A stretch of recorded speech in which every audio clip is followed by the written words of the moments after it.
Faz favor, Sr. Deputado. Muito obrigado, Sr. Presidente da Assembleia. Sr. Primeiro-Ministro, se estivéssemos noutro sítio, eu até diria que a sua intervenção tinha alguma graça. Mas aqui no Parlamento não lhe vejo graça nenhuma. E vou-lhe dizer porquê, Sr. Primeiro-Ministro. Vou-lhe dizer porquê. Vou-lhe dizer porquê.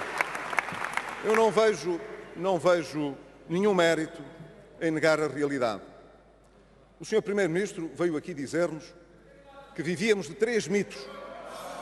O mito de que a economia estava a crescer, não estava a crescer, portanto, ficámos a saber pelo Sr. Primeiro-Ministro que, ao contrário do que está documentado, quer pelo Banco de Portugal, quer pelo Instituto Nacional de Estatística, quer por todas as autoridades que se pronunciam sobre esta matéria, que em 2014 e em 2015 a economia de Portugal não cresceu, não estava a crescer. Segundo o mito, diz o Sr. Primeiro-Ministro, as exportações têm vindo a aumentar. É uma novidade. Olha, nós vamos ouvindo as notícias que vão sendo divulgadas, quer pelo INE, quer pelo Instituto Nacional de Estatística, quer pelo Banco de Portugal, e ficamos a saber o contrário. Mas o Sr. Primeiro-Ministro tem outras fontes de informação e, portanto, as exportações estão a aumentar, a economia está a crescer a um ritmo superior àquele que se projetava em 2015 e, finalmente, o investimento estava a cair no passado. É um mito que tivesse aumentado. O investimento caía em Portugal. Caía por via do investimento privado e por via do investimento público. Ao Sr. Primeiro-Ministro, sucede que, quando nós olhamos para os dados, também não podemos sustentar isto. É exatamente ao contrário, e isto vem confirmado no próprio documento de orientação plurianual orçamental, de estratégia orçamental, que os senhores apresentaram em Bruxelas e aqui no Parlamento. E, na altura, perante investidas políticas assim semelhantes às suas, um pouco mais comicieiras, que davam conta, não, o que se vier a passar de mal é porque já vinha de trás. O que se passar de bom deve sempre a nós, evidentemente. Nós chamamos a atenção, ouçam lá, com tanta coisa que vem de mal de trás, não é melhor reverem as projeções? Não será melhor apontarem para um crescimento diferente? Não, isso já está tudo previsto.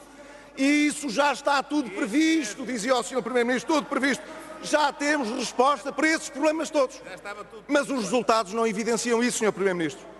Eu olho, em particular, também para um relatório que foi divulgado há pouco por uma unidade técnica aqui do Parlamento, que, a propósito do que está a passar com infraestruturas de Portugal, dava conta que as transferências de receita que estão relacionadas com a contribuição de serviço rodoviário, que deve ser feita, evidentemente, pelo Ministério das Finanças, pelo Governo, para as infraestruturas de Portugal, de janeiro a julho, evidenciavam um comportamento medíocre.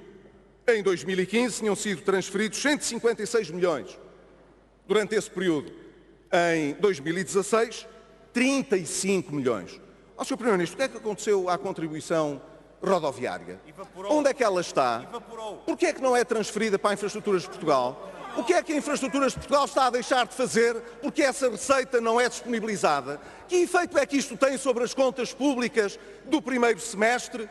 E que efeitos terá no segundo semestre se essa transferência vier a ser feita? Gostava de o ouvir falar sobre estas realidades, porque é isto que permite demonstrar, em primeiro lugar, que o Sr. Primeiro-Ministro, ao contrário daquilo que diz, está a retratar a realidade como se ela fosse outra. E isso é perigoso, ter governantes que gostam de ver as coisas como elas não são, paga-se caro.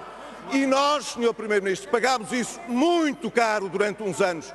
Aquele desastre social que o senhor aponta nos rendimentos dos portugueses foi um desastre social, como diz a Fundação Manuel dos Santos e bem, que começou, imagine, Sr. Primeiro-Ministro, em 2010. E eu lembro-me, Sr. Primeiro-Ministro, o que o seu colega Primeiro-Ministro de então dizia em 2010. É muito parecido consigo. Não demorou muito, estava a propor o aumento dos impostos, como os senhores agora fazem, o corte do investimento público, o corte das prestações sociais e o governo seguinte que trate de limpar a casa. Mas, Sr. Primeiro-Ministro, há uma coisa que eu lhe garanto. Esta parte da limpeza será mesmo Vossa Excelência que terá o prazer de a fazer.